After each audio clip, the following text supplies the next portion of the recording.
Hello and welcome to Make It Happen with Will Polston. I'm Will Polston. This is episode number 122, and in this episode I'm joined by Carolyne Bennett.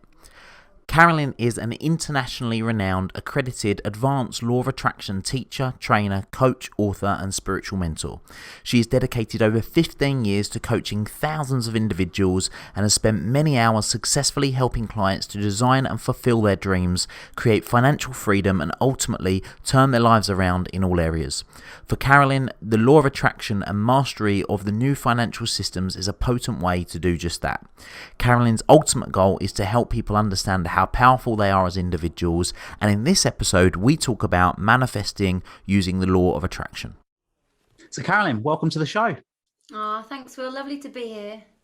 Looking forward to our conversation. So we're going to be talking about a topic that's something we've had many guests talk about before, but people always have different perspectives on it, and it's something that I definitely believe in. It's something that I think is incredibly powerful when it's used, which is the law of attraction. And using the law of attraction to benefit your life in terms of being, doing, and having the things that we want mentally, emotionally, spiritually, physically. And I think it's going to be a really interesting conversation. But if we take the word manifesting, so a lot of people, they have heard the word manifesting. Some people think it's sort of absolute rubbish. You can't manifest. What is manifesting as far as you're concerned?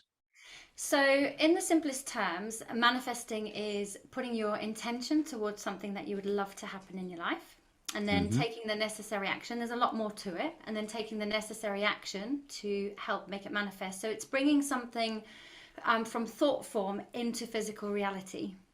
Which, for anyone that's listening to this right now, anywhere that they're sat or stood or running or walking as they're listening to this right now, they look around them. There are a multitude of things that have been manifested in some way or another. I mean, right now I'm sitting here, I'm looking at the computer. Well, that was once an idea that someone had. Now I've got a ring light in front of me. That was once someone's idea. I've got a camera to the left of me. It was once someone's idea. So what I think is really interesting is that you said it's about thinking about something and then taking the necessary action, because that's where a lot of people, they can find themselves thinking that it doesn't work because they think they're just going to sit there, close their eyes, and then all of a sudden something's going to appear. And that's so interesting because that's what it was like in the early days for me. In 2006, I was literally on the bones of, and life was really challenging. And I read the book The Secret. And I read the book and I was absolutely transfixed. I was like, oh my word, you mean that there's a way out? I don't have to work this insurance sales job that robs me of my soul. I'm absolutely wrung out like a sponge. All I've got to do is change my thoughts and my reality will change. And I loved the thought of it. It felt like the answer to my prayers. It felt like this kind of quick fix. And I did everything that the book was telling me to do. I imagined the £1 million check floating out of the sky. I imagined everything happening. And then I was thinking, well, why am I not getting my manifestation? Or if I am getting it, why am I getting the opposite of it? Or why is it taking forever to get to me? So that it was either a case of giving up and thinking, oh, it's a whole load of rubbish. But in my heart, I knew it wasn't. I could sense and feel that there was some truth to it. So I did a lot more work on kind of delving into, okay, well, why aren't my manifestations working? And how can I make them work? And then, of course, more books come your way. And I did discover actually that the missing ingredient that this one book didn't really kind of hammer home was you do have to become that co-creator with the universe. The law of attraction doesn't enable us to be lazy or anything like that. It's really important that we take the action. And then when we take the action, you kind of like become this team player with the universe, and then boom, manifestations then start to happen. Yeah, okay. And I think that's a really interesting comment because, so for me too, as many people know, The Secret had a pivotal moment for me in terms of changing life. I mean, for me personally, it was actually a realization, that makes sense, because there was lots of things that I had done and I'd been using the law of attraction without realizing. And I was like, right. So I had just done this without realizing. That makes sense how I've used it. So if we can kind of go back, and you kind of mentioned briefly that you were in a job that you didn't like, and then you read the book, and then this took the trajectory. So obviously you are where you are now, and you work with thousands of people. You're sort of a law of attraction teacher, coach. You're a speaker on the topic. There's many media appearances that you've had in terms of talking about this subject. So if we can kind of go back to that point and then kind of how you've got here, I think it'll be interesting for people, certainly interesting for me, if no one else, to learn about. So my life prior to the law of attraction, or since? Yeah, Yeah. I suppose what made you, like I say, you touched on it really briefly, that you kind of was in a job you didn't like, it was Yeah. ringing you out, and then sort of I suppose the point to where you're at now. Well, I'll go back to the beginning as quick as I can in a nutshell. I was born in Zimbabwe in 1975, and it was really, really unsettling. There was a lot of political unrest. We moved to Johannesburg. The reason why I'm saying this is because this basically built a really beautiful container of fear, which when it comes to manifesting, when you manifest from fear, it's a very diseased signature that runs through that kind of manifestation energy. So, my whole vessel, my whole container, if you like, was kind of like completely programmed and calibrated to the energetics of fear because of my upbringing. My dad was an alcoholic. He suffered from severe mental health issues. Life was battle of survival of the fittest. There was a lot of abuse, mental, emotional, physical at home. Moved over from South Africa in 1987, and the worst storms in 100 years. I mean, that just set the precedence then for what was to come. So life was hard, it was tough. So it was all about survival. We barely had food on the table when we moved to England. We were really, really poor.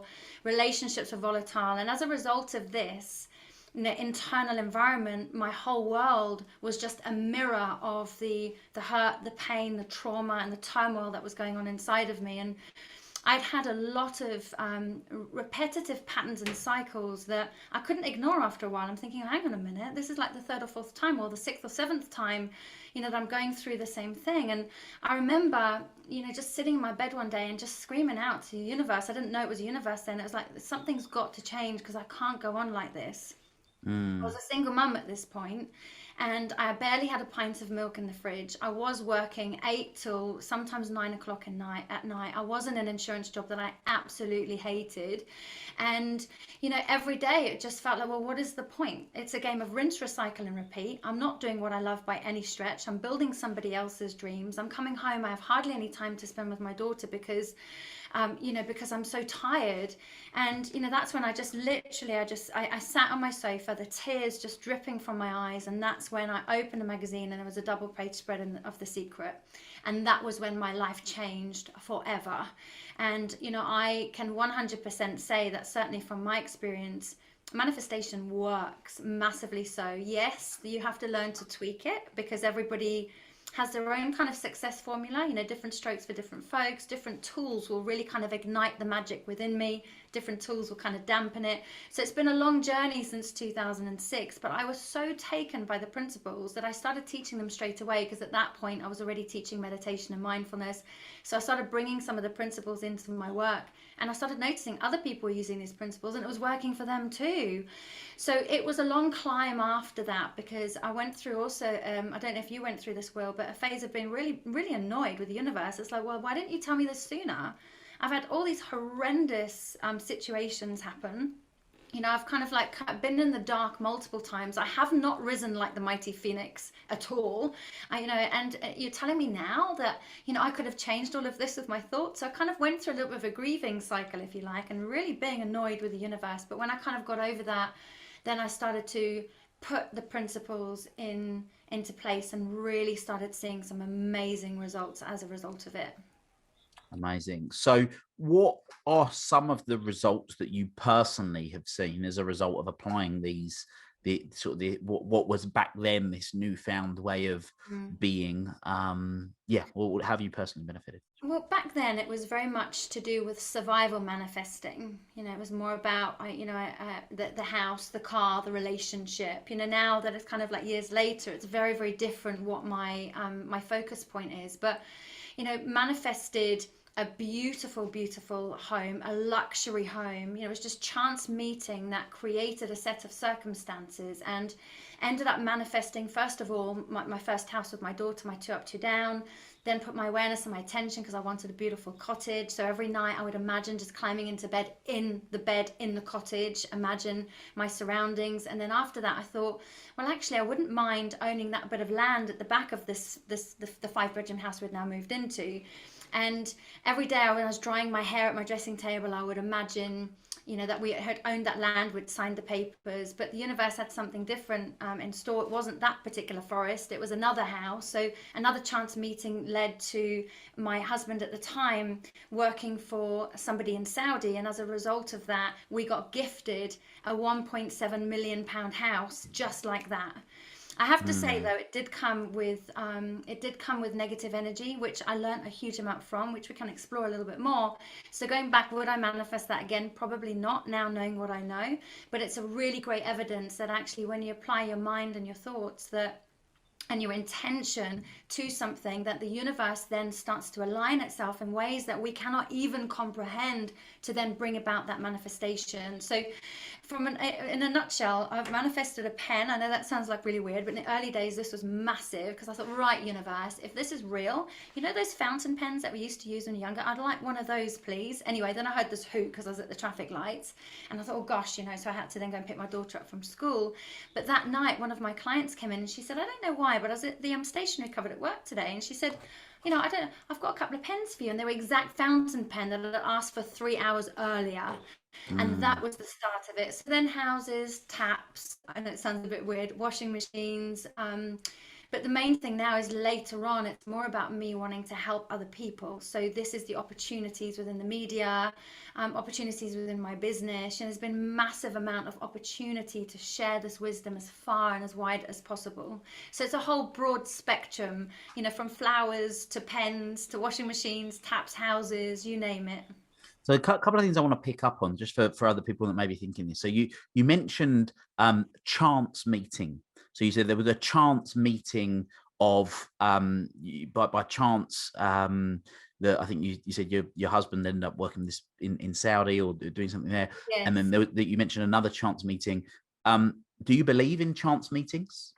I don't believe it's chance in that sense. I believe everything's completely orchestrated and aligned. So when we put our intention into something and when we show our subconscious mind what it is that we desire, we then start to notice opportunities in our ordinary everyday reality that then can help to make that manifest. Ones we may not have noticed before had we not put our intention and focus on our desired outcome.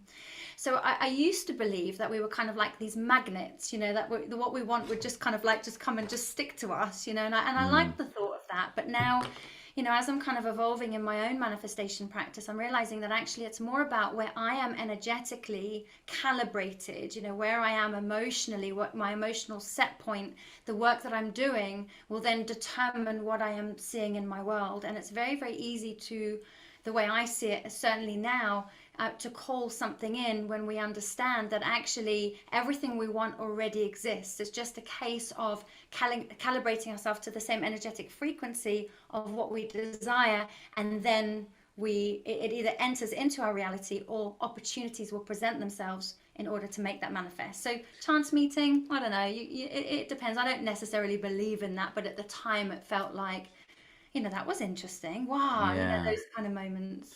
Because I too, like, people say, oh, what a coincidence. I don't believe in coincidences. Right. I just believe in synchronicities, right? And that's kind of why I picked up on it. But the other thing that I'd love to get your opinion on. So I opened up the conversation saying, well, what's manifesting? So I knew that word would be kicked around a lot over this conversation. And you said manifesting is basically creating an intention of something you desire and then taking the appropriate action to bring it into your reality. Now, yes. You've then mentioned that a couple of the occasions of the manifestations that you had, like the fountain pen, for example, was you saying, oh, I'd really want this fountain pen. And then by chance, as you said, you get this colleague in the work cupboard or whatever it was, brings that out. So people might be thinking, well, what was the action that you took if all of a sudden you just get the phone call? And what was the action that you took that meant that your husband or you both get gifted this 1.7 million pound home? So what's the action as far as your own definition of manifestation is in that respect for people that might be wondering? Yeah, I absolutely love that, Will. And that's a really, really interesting question, and probably one I've never put thought to before. But I think now that you mention it, it's probably a bit of both. It's a little bit of, sometimes it depends, again, I guess, how deep you want to go. But I also believe in guides and guardian angels, from that perspective. So, is it then a part of something bigger where other benevolent forces, if you like, are also wanting to help us with our own awakening process and wanting us to experience the magic that we have inside of us? So are they playing a part in that? Because actually with the fountain pen, I didn't take any action. I just asked for it, which I guess in some respects could be also deemed as taking action, because you've got to ask, believe, take action, and receive, depending on what order you perceive that in too.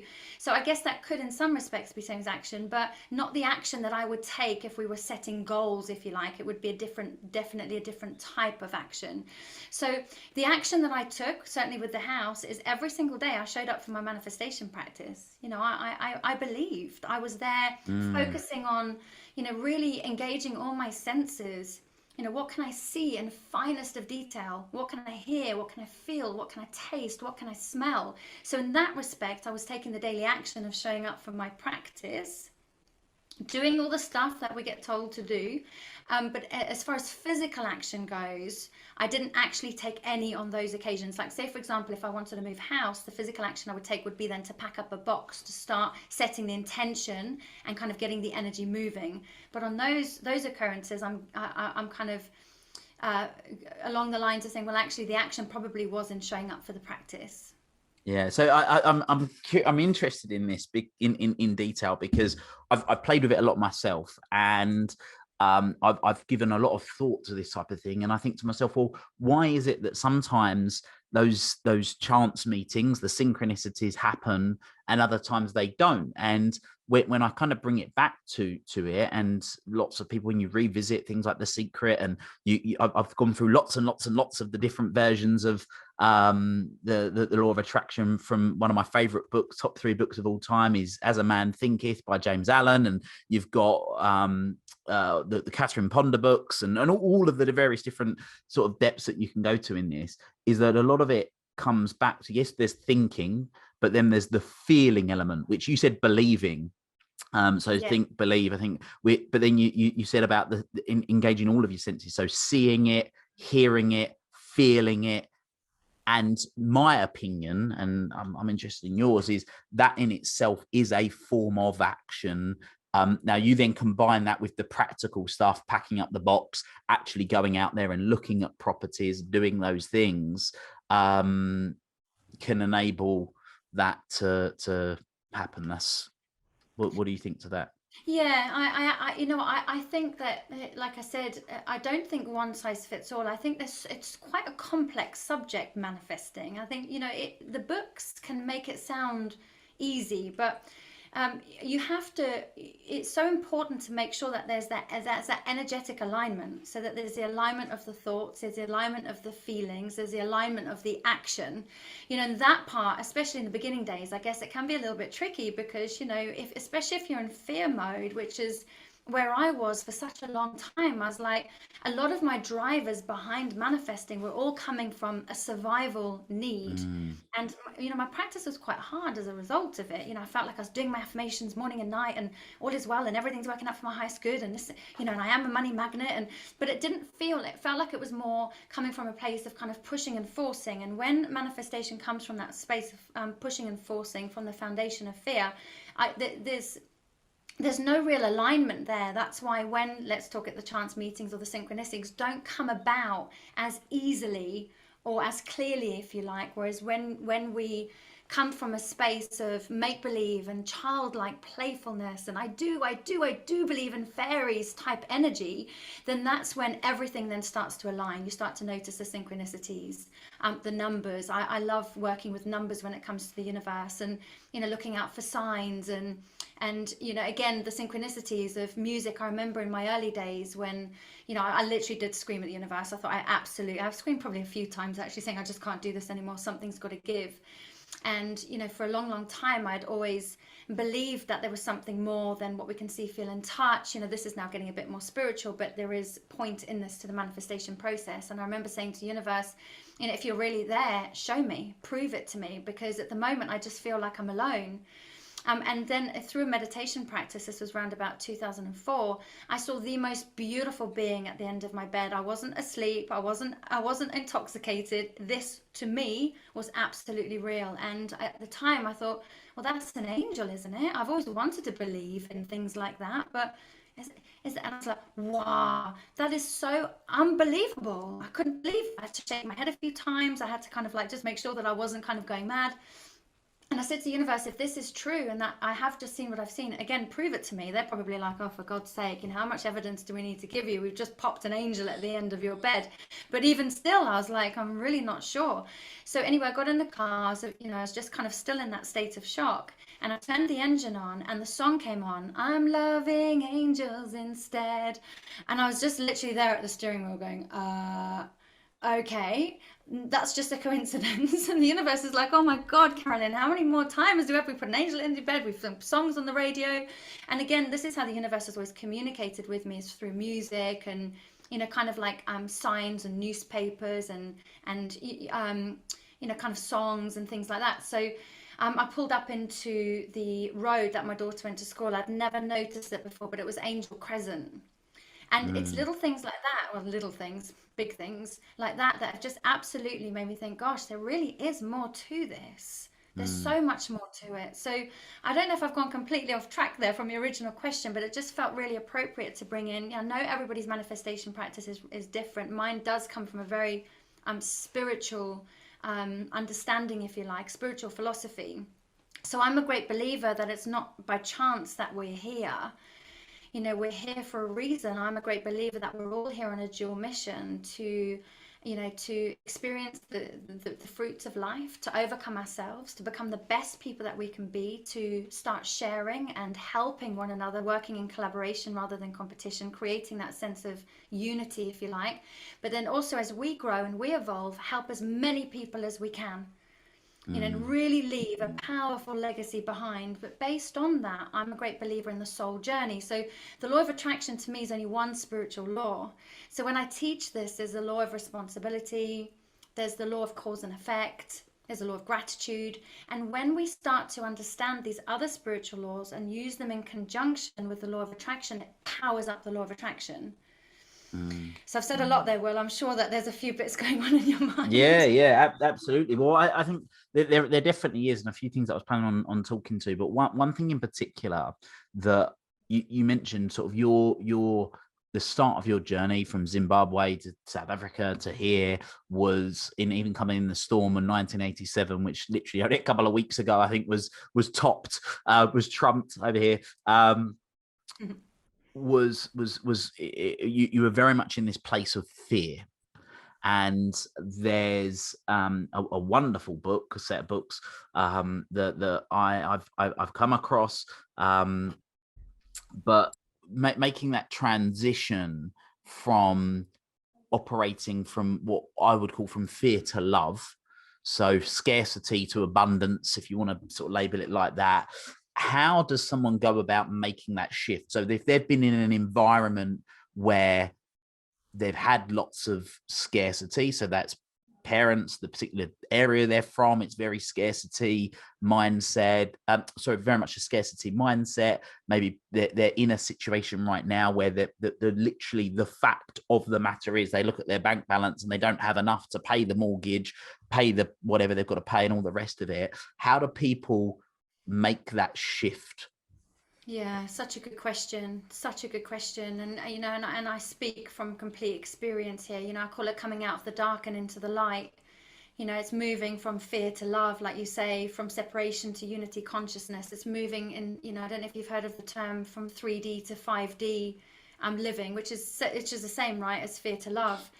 And all I can talk about from my own journey is, first of all, my awakening point, understanding that actually I am the creator of my universe, and I can begin to make some shifts in my everyday life that will help me to remember the truth of my being or reconnect me back to love. Because, kind of like through a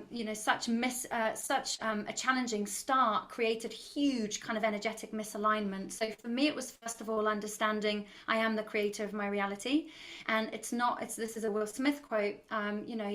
He said something along the lines of, "It's not your fault what happened to you, but it is your responsibility to change it."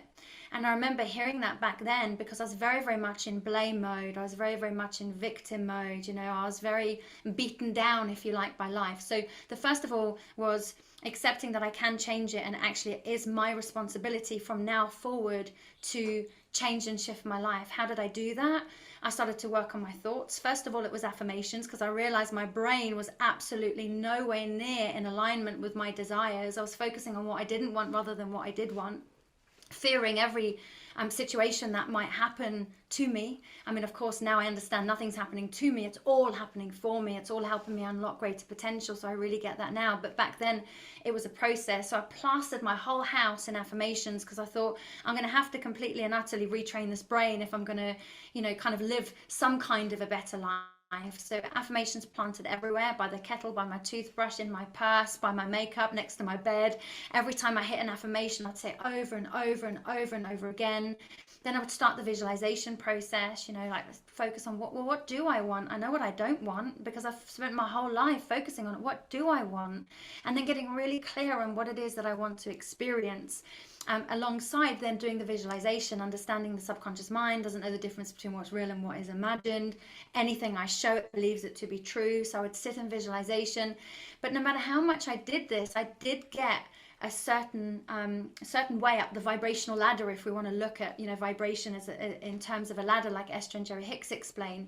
But actually I wasn't quite getting the manifestations, and I couldn't understand why, and that's when I realized that actually there was a lot of healing that needed to take place, because on a super conscious level, subconscious level, super conscious, I was kind of sabotaging myself left, right, and center, because as much as I wanted to believe that there was an amazing relationship out there, I'd never had any experience of that, because all I'd ever experienced was abusive relationships myself, which had mirrored my upbringing.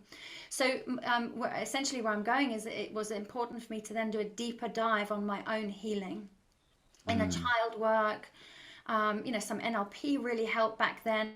For me, it was inner child work, because there were so many wounds back then. So I went on a massive healing journey myself. I studied Louise Hay. I became one of her licensed teachers, learned how to love myself on levels I'd never known, because even though I had a physical mum and dad, they were in survival mode themselves. So emotionally, there was nothing there for me. I came out of school with no qualifications. I ran across the school field, just kind of like swearing I'd never ever go back, because I just hated it so much. So, I literally had nothing to really build anything on. So I had to really make sure that the foundation of Carolyn was strong, and that's when the healing journey unfolded. And I would say to the universe, this is what bring me the right teacher, bring me the right wisdom, the right philosophy, the right teacher to help me overcome whatever it was that I was dealing with at the time. And sure enough, the teacher came every single time. So it was I would say it's really being mindful of healing some deeper emotional wounds from the past along the timeline of our life. It creates energetic kinks or distortions, which means where we are now in this current timeline, we're not looking at the world through the lens of who we are. Currently, we're looking at the world through the lens of the hurt and the pain that we've experienced. So as Wayne Dyer says, we don't see the world as the world is, we see the world as we are. So when I started to then clear some of these hurts, these pains, these distortions, sometimes kicking and screaming, really my ego had become so big. And I say that with so much love and grace, because it had to protect me. But the trouble was the ego was in the driver's seat of my life, which was never ever going to get me to any beautiful destination. And the more I healed my heart and opened my heart, I was then able to integrate this energy more, bring this energy behind my manifestations, which created a much purer signature through them, if you like. And that's when I really started to notice some really great manifestations as a result of that. So it's starting with some of the basic principles, but also being willing to do the deeper dive. And then later on, the manifestation started shifting more to receiving for the sake of sharing, whereas my early manifestation was all about receiving for me because I need to live a better life. I need the house, the car, whatever it might be. And then as I started evolving and opening my heart and was able to integrate, to move from surviving into more of a thriving energetic mode, I was then able to say, right, universe, I want this. I want the most successful business that is on offer, not for me, because I want to reach as many people as I can to help them realize that they too can come out of the dark and experience light as well. I love that. So quick question on that side of things. For people right now that, like, I get so for you, it was doing the inner child work and working through that. But in my experience, most people have got stuff, right? We've all got stuff that they're unconscious of.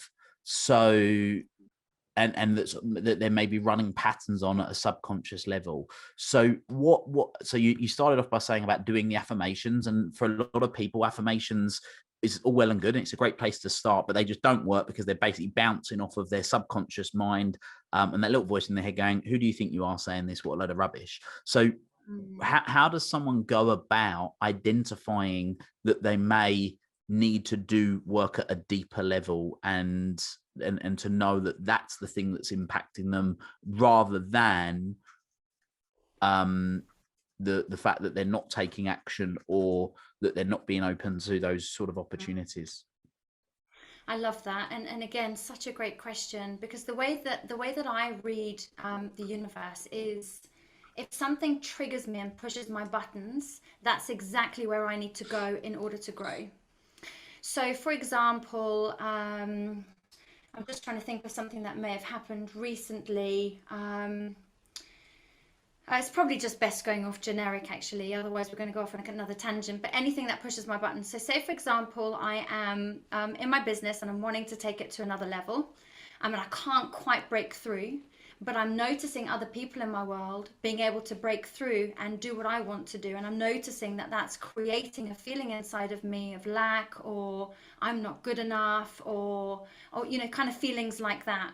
Instead of blaming the outward reality, I look at, okay, well, where is that inside of me? What can I do to help heal that block within me? So anything that triggers us, whether it be, in a relationship, through insecurity, with a partnership, whether it be a financial thing where, I used to get jealous a lot when people used to have things that I wanted, and I didn't realize that, that was pushing my buttons to highlight to me where I need to go in order to grow. So when I started realizing, actually, my jealousy is more of it's not that I'm a bad person. It's more to do with the fact that the universe is showing me through these outward circumstances on my next place of healing. So then I would then reframe, do some work on that, and then reframe it, and then notice that that particular trigger had completely disappeared. And I'd known that it disappeared because I no longer felt like that anymore. So that's how I work, is if something triggers or pushes my buttons, it's absolutely telling me that there's healing within me on that specific subject that I need to do in order to then unlock my next level. So that's kind of like how I do it. It's not always easy. I make it sound easy. It's not, because when we get triggered, it can actually be really quite hard. Yeah, I completely agree with you in the respect of that. I found myself is that if something really triggers me, it's something, and what I mean by trigger is something that creates an emotional response. And actually, that trigger can be both ends of the spectrum. It could be trigger to the point of negative, so anger, frustrate, annoy, whatever, but also equally be triggered highly emotionally as well. Because for me, it's about operating at balance and being at equilibrium. It's not about being at one end of the spectrum either way, and sort of being sort of obsessed with having a one-sided view of things. But I found that if I'm getting triggered, it's actually because I either do the thing, and it's sort of my subconscious making me aware, will you actually do that thing that really annoys you, wake up and smell the coffee, or it's something that I need to be doing. But you're adding sort of that third piece there, which is basically need to do the workaround, which I really like the idea of there. So that's great. I love what you said there, Will, about, I'm either seeing that bit of me. So again, working with the spiritual laws, that's a spiritual law of projection, because we think Mm, that what we're seeing is out there, but actually, it's like a Kabbalistic term. If you spot it, it's because you've got it. And that can mm, work in the positive and in the negative. So my coaching practice, I love it when we start getting into the law of projection, because this is now a real kind of deep dive into really taking mass responsibility and ownership for self. So, like, say for example, I had a lady the other day who came in and she's so annoyed with her husband on the brink of splitting up, and she said, he's just so rigid, he's just so rude, and he's just so this. And of course, she wants to make her relationship better. So it's really, really important that we look at the part that she's playing in the creation of what she's experiencing, the law, the law of responsibility, if you like. But then look at, well, where is she projecting? We ended up having a real laugh, but it's quite a tricky subject, that one, because it's around about roughly 90% of the time what we are seeing in other people, we possess ourselves. And if we can then make those tweaks and those changes within us, we then no longer see that within them. Therefore, we have overcome. So the universe is just mirroring to us all the time where it is that we need to go in order to grow. So when we had this discussion, we were like, okay, well, where are you rigid? And she said, well, I can't think right now. Ask the universe to help you, to show you clearly where is it that you are not necessarily directly towards him, but somewhere in your reality, where are you doing that exact thing? And she literally just went white. She went, oh my God. She said, I mm, do that to my daughter. And she said, oh my God, I mm. feel terrible. And I said, no, this isn't about blaming or beating yourself up. This is just about awareness, because you were unaware that you were unaware. And now that you're aware that you're unaware, we can then start to make the changes. How would you prefer your husband to be towards you? And she said, well, just kind and a bit more understanding. Great. Now the universe is showing you that you can learn kindness and to be a bit more understanding towards your daughter, because you're getting the opportunity to feel what it feels like to be in her shoes. But it's really, really important that you don't beat yourself up from this. Anyway, we ticked the others off the list, and she felt so empowered afterwards, because she then knew that actually what she was seeing wasn't in her husband at all. What she was seeing were aspects of herself. But, that's a challenging spiritual law. You've got to work through that really gently and very, very kindly. I mean, I first discovered it with my ex-father-in-law years ago, and I won't even tell you what I wrote down on a piece of paper about him, even more horrified that actually, yes, I could also find them within myself. But I Mm. think this is the shadow work that's so important for us to do. It's not just the happy clappy manifesting, which is great and it can be fun, but unless we're willing to do the real serious deeper work, really turning our darkness into light, really moving our victim into victor, really moving from that separation consciousness into unity, that's where the real work is for me. And that's when we become true manifestors. Rather than that manifesting for self alone, we manifest for the highest good of all. Yeah, I 100% agree. And I think that, like you say, it's when, and it's not a case of if, it's when you take responsibility, which obviously one of the things that you said about that whatever you're seeing. So like you say, the law of reflection and transparency, it's what you see in them is in you. Yes. And take ownership of that. I go through a process called owning the traits of the great. So any trait, action or inaction, what we see in anybody, whoever that is, 100% of the time it's in us in some capacity, in some way or another. We've either done it or do it. And when we own that, like you say, then we can, and that's the process of actually moving into love in kind of the way that I break it down, is own it in our heart and realize that's beneficial. I talk a lot with clients about, don't judge other people on their actions, but judge them on their intentions, because we tend to judge ourselves on our intentions, but others on their behaviors. Whereas if we start judging others on their intentions and not their behaviors and get curious, then more often than not, we see that actually every action or inaction is being done with an positive intention. All right, not always positive for us, but positive for them, and they've got the reasons for doing it. And when we get curious about that, then it creates a whole new world that we can see, a whole new perspective that we haven't seen before, which is really good. I love that. I absolutely love that, Will. Thank you so much, because I always look at the intention behind, but I love the way that you've worded that. That's so beautiful. And I think if more and more of us move towards that, there'll be a lot more understanding. There will be, and I've mentioned unity a lot, but there will be a lot more people coming together, being willing to talk proactively rather than reactively. So I really, really love that. But what I also love about the law of projection or reflection is, if you spot it, you've got it. It's also the positive traits. I've got some people saying, I don't really know what I want to do with my life. I don't know what my purpose is. So one of the things that I say is, well, tell me 3 people you really admire, and tell me the character traits within them that you love, and tell me what you think their life purpose is. And then we write in this whole list that's getting really super exciting. And then at the end, we say, you're just seeing yourself. That's you. It's time to stand now and own the truth of who you are that has been reflected to you in the universe for all this time. So beautiful. 100%. 2 questions. You mentioned gratitude, and you sort of called it the law of gratitude. How do you use gratitude, and what's the benefit of it? Oh, absolutely love gratitude. So gratitude, one particular way that I love to do my gratitude is focusing on 3 things in the past that I'm really grateful for, and why, because the why is the feeling, the why is the activator. So for example, if I said, I'm really grateful for my dog, you think, oh, that's sweet. But actually, I'm really grateful for my dog because for so many years, through the highs and lows, he's shown me so much unconditional love. This is when we really start to get in the feelings. I'm grateful for this and why. And because we're focusing on past events, energetically, we can really feel them.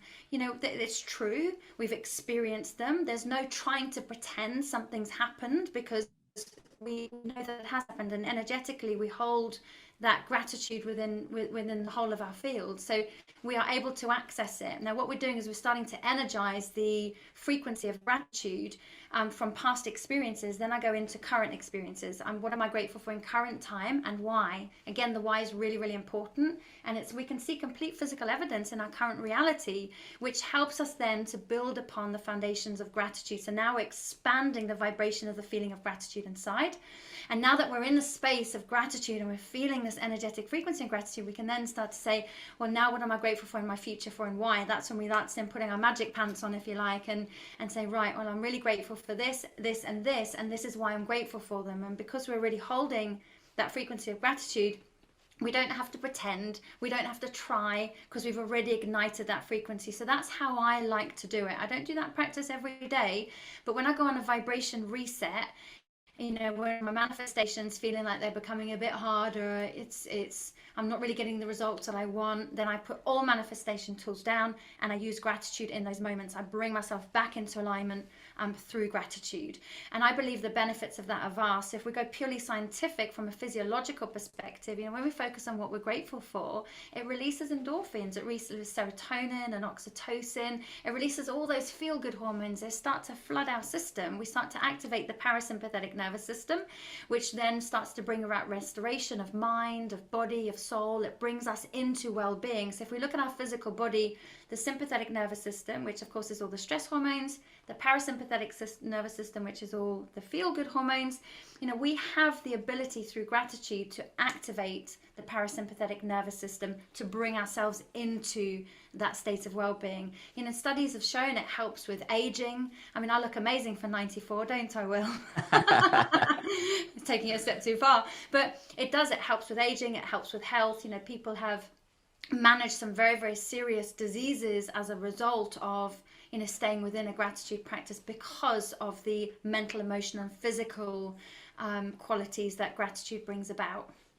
Yeah, and I completely agree with absolutely everything you said. Again, I think it's very interesting how aligned we are in the thought process of using these processes to enable you to move forward. And my personal belief is that the reason why a lot of people won't go on to manifest or be able to use the law of attraction is because they're not really harnessing the process of being grateful now. In my opinion, there's 2 ways to get what you want, which is to go and get what you want, or to want what you have. And if you want what you have, that's that starting process of building up the feeling, the inner feeling of becoming, I suppose, that magnet, if you like, of being more open to opportunities and having that abundance thought process rather than the scarcity thought process. in your opinion, what's the main reason that people that have been listening to go, yeah, well, I've read the book and I've done this and I do my gratitude and I'm thinking about it and I'm role playing it and I'm doing all these things, but it's not working for them. In your experience, what's the number one reason why manifesting and law of attraction isn't working for some people? I would say there's probably a few, but straight off the bat, I would probably say it's because in coming from some place of limitation or lack. Because when we step into manifestation mastery, we trust that if it's mine by divine right, it will come to me. If it's not mine, it will go by me, and I'm really okay with that. And if we're not okay with that, it's because we're still coming from some kind of place of fear or lack. So there's things that I'll manifest and I'll say, universe, I really want this, but if you've got something better for me, then I'll have that instead.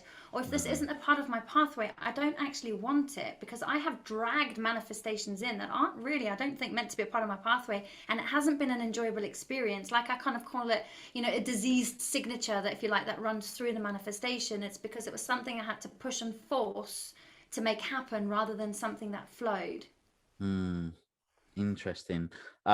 Yeah, I mean, again, the thought, the book that comes to mind when you talk about that is Power versus Force, by Dr. David Hawking, of like, right, am I going out and really forcing it, or am I kind of allowing it based on what's right for you? What about for people that so let's just use a house, for example, right? So people might be going, right, well, I've got the dream house or the dream car. Do they, but in their mind, there's maybe a few steps to that. So it's like the dream car, but in their mind, there's maybe one or two cars in front of that. Or there's the dream house, but there's one or two houses in front of that. Or I was gonna say the dream partner, but there's maybe a partner or two in front of that, but not necessarily. But what is it that they are, or the finances, for example, like they envisage their dream financial situation 30 years from now, 20 years from now, but then there's the very real situation of like the next month, the next quarter. What is it that people should be focusing their attention on, as far as you're concerned, in those instances? Well, I love the house one, Will, because that's something that I've always really, really enjoyed manifesting, and I seem to have manifested it quite easy. And I've been looking at, well, what's my formula there? What have I been doing? So yes, there is the ultimate manifestation. I always kind of hold at the back of my mind, but I always focus on what my next step is, because I also like to build faith in my own manifestation abilities, and I don't want to run before I can walk. I don't want to own a house that energetically I'm not able to hold, because I haven't got the rest of my frequency in alignment with being able to keep hold of it, if you like. So I've got used to, very, very much so, that I'm very, very happy just to kind of climb this vibrational ladder one step at a time, without kind of trying to bring something in too big that I'm not ready to be able to hold energetically yet.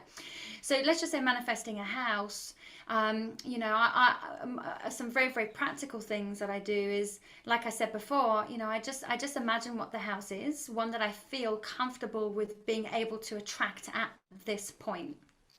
So without going too massive, it's not because I don't believe in dreaming big. I do, but I also understand that, we have to go through certain processes. So it's a bit like when you're a toddler. If you're, a toddler and you stand up, fall down, but then we're trying to run a 100-meter race, it's not going to work. You have to go through the process in between in order to build yourself up to being able to run that race effectively, if you like. And it's the same, I think, with manifesting. So it's important to focus on what you feel are comfortable with attracting, but just push yourself just a little bit more to that next level. I was going to go into, well, how do I manifest a house, but I don't think that was the question. So I think I've answered your question. Yeah, no, you have. And again, it's interesting. So what you're saying is that it's very much about working with what you believe is possible in that moment, because if you believe that that's possible, then that's going to happen. Once you've done that, and it's like, hey, well, I've done that, now I can level up and build up from there. Yeah, is kind of my understanding of it. Absolutely. I think you've just put that so beautifully, and it reminds me a little bit of, I was on a teacher training. So I'm accredited law of attraction teacher trainer, as you mentioned in the beginning, and I was running a course last night, and one lady said to me, how much should we charge for the course, Carolyn? And I said, I'm not going to give you an exact answer on that, not because I don't believe that there is one, but I want you to be able to charge what you feel comfortable with attracting, and then build yourself up from there. And that's what I've always done. and so she said, well, if I want to charge, like, I feel comfortable with charging $20. I said, well, charge $20, because you'll soon see that you are able to attract that. And then the next time round that you run the course, you might think, well, actually, I reckon I could probably, do 100 now. I'm making these figures up, but it's just for explanation. But that's what I've always done. And I'm not saying it's right, but it's definitely worked for me, because it's built my faith and trust in myself and my own manifestation abilities, and also helped me to organically calibrate myself, rather than trying, like the early days, trying to force and push myself to manifest something that I probably wasn't energetically ready for. Yeah, amazing. No, I love that. Thank you so much. And thank you so much for what you've been sharing so far. If we could, for people that have been listening to this, and there's so much that we've shared, if we could maybe give 3 really practical things that people could go away as a result of listening to this episode and implement into their life today or tomorrow, that could have an impact this week or this month, what would those 3 things be that you'd suggest they go away and do?